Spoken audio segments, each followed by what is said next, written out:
Meet AMREETA, a new microcurrent 3D roller that I'm absolutely loving. Getting started is easy. Overnight, be sure to charge the device.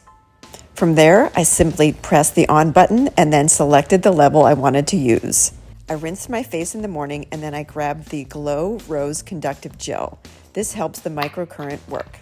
Use a generous portion of the conductive gel and apply it specifically to the area you're about to treat. You don't want it to dry up. The AMREETA Innovative Microcurrent 3D roller is super easy and very relaxing to use. All you do is simply roll it over your face in gentle motions. Glide the roller in smooth, gradual movements across your skin. In about 5 minutes, you can depuff your face and give yourself a little mini facelift. Use code NICOLE25 for 25% off your order.